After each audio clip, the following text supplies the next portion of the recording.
sério que nós tivemos uma situação, nós morávamos em uma cidade do interior do Paraná, e aconteceu lá uma fofoca, começou a rolar uma fofoca dentro da igreja, né? Espero que aí onde você mora, na sua cidade, no teu estado, não aconteça essas coisas, né? Porque, afinal de contas, não deveria acontecer, mas acontece em alguns momentos. E começou a rolar uma fofoquinha, assim, dentro da igreja e tal, e chegou aos nossos ouvidos.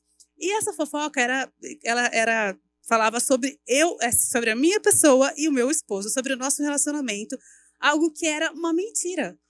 Quando eu vi aquilo, eu falei, gente, mas como assim? Que criatividade é essa? Como que esse povo inventa uma coisa nada a ver, assim? E a gente começou a fazer um serviço de investigação, porque como pastores também a gente queria corrigir aquela atitude das pessoas ficarem falando algo, primeiro, que não era verdade, e nós fomos falando, mas de onde que você ouviu isso? Porque isso não confere, isso não é verdade. E a gente foi fazendo, então, o serviço de 007, assim, vendo por onde aquela fofoca tinha passado, e falando para os irmãos, falando, olha, a gente quer falar que isso não é verdade, e tal, e a gente foi perdoando as pessoas, assim, tipo, Deus perdoa eles, porque eles não sabem o que fazem, isso não é verdade, amém, isso não vai nos tocar o coração, vamos seguir firme, até que a gente chegou aonde nasceu a fofoca. Quando a gente chegou no ponto de início, eu fiquei muito mal, porque a pessoa que tinha falado aquilo era alguém que eu considerava muito, assim, porque dentro do rebanho, às vezes, vocês têm algumas famílias que acabam ficando mais próximas pelo trabalho, pelo envolvimento no ministério, às vezes, perto, e tem pessoas que se aproximam mais. E eu tinha um nível de confiança nessa pessoa que falou isso, sabe? Eu me senti traída, eu me senti ferida, eu achei aquilo, assim, um golpe baixo. E tive que perdoar, obviamente, mas aquilo me causou, assim, um sentimento muito ruim. Eu permiti que naquele momento algo ruim entrasse no meu coração. E em vez de olhar para um momento de fraqueza, para o erro da pessoa que todo mundo pode fazer, eu já trouxe aquilo para dentro, assim, tipo, do contexto de igreja. Eu falei, tá vendo? Olha só, isso, assim, o meu coração, o meu sentimento. Eu falei, tá vendo? Olha o que acontece? A gente vai servir a Deus. E a gente fica nesse lugar, as pessoas falando mal da gente, sabe? Colocando em xeque o nosso caráter, o nosso proceder.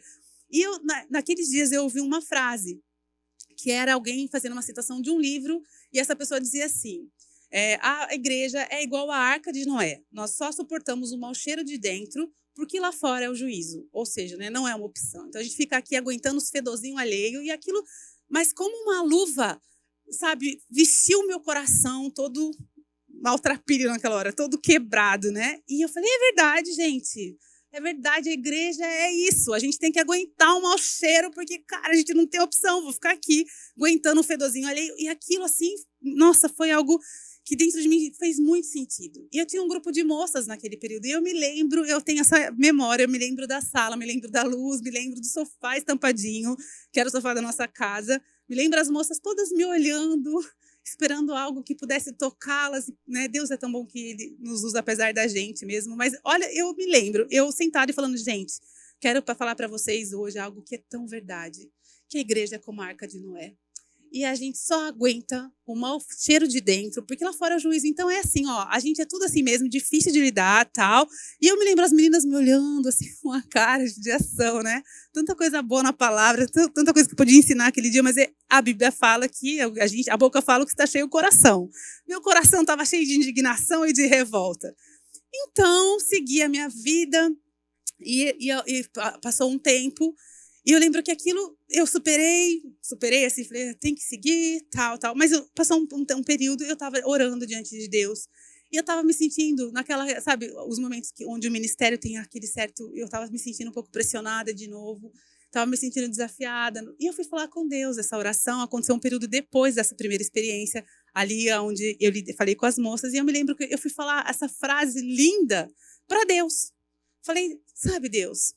Quero te dizer, hein, que a sua igreja é como a Arca de Noé. Olha que brilhante, né? Olhei para o Senhor lá, assim, no fundo do meu coração. Falei, ó, porque a gente só aguenta o mau cheiro, né? Porque lá fora realmente não é uma opção, lá fora é o juízo. Quando eu falei isso, gente, eu achei que eu fosse morrer. De verdade. Quando eu falei isso, eu escutei uma voz. E essa foi uma experiência muito forte. Eu não me lembro de ter tido a mesma experiência com Deus, assim, tipo, do jeito de ouvir a voz de Deus como eu ouvi naquele momento. E o que eu escutei foi: quem você pensa que é para falar assim da minha igreja? Quando essa frase ela ressoou dentro de mim, que eu não sei explicar como que ela era tão audível e forte, mas me deu um temor, que eu tinha medo de respirar. Eu achei que eu fosse morrer naquela hora. Eu me lembro que eu só pus a cara, eu tinha um carpete assim uma forração no meu quarto. A gente tinha né, mudado. Eu me lembro da forração, eu lembro que eu taquei a minha cara no chão e eu só respirava, porque eu tinha medo que naquela hora eu sentia, se ele quiser me matar, ele vai me matar agora aqui. Eu vou morrer. Porque daí eu não sabia o que falar para ele, porque aquela pergunta ficava ressoando dentro de mim. Quem você pensa que é? E eu queria dizer, nem foi eu que falei, Deus, foi um autor aí que falou essa frase, eu estou só repetindo. Sabe quando você quer dar uma desculpa, que você quer, sabe, sair daquele lugar, mas eu sabia que Deus estava falando comigo, eu sabia que Ele estava confrontando o sentimento do meu coração naquela hora. E eu lembro que eu fiquei ali respirando, quietinha por um tempo, sem coragem de abrir a minha boca, e só fala, até que de repente começou a ressoar dentro de mim. Tem misericórdia de mim, Senhor, tem misericórdia de mim, Senhor, me perdoa, me perdoa, me perdoa. E até que eu criei coragem de falar, perdão, Senhor, perdão.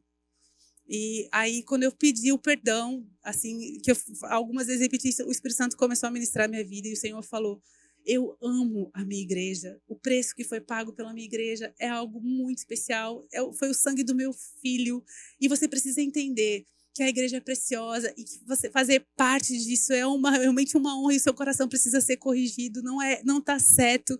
E eu quero que você entenda que tudo que você faz na igreja, na sua vida, você faz para mim. Porque naquele momento, quando eu fiz essa declaração para Deus, é porque eu estava sentindo, além das experiências foram sendo somadas, e eu me lembro que eu era jovem ainda. E aí eu lembro que se eu vestia uma roupa um pouco melhor, que eu ganhava na época das minhas primas, eu tinha que ouvir, nossa, hein? Custou caro. E eu falava, gente, ganhei. Aí eu ficava explicando para as pessoas.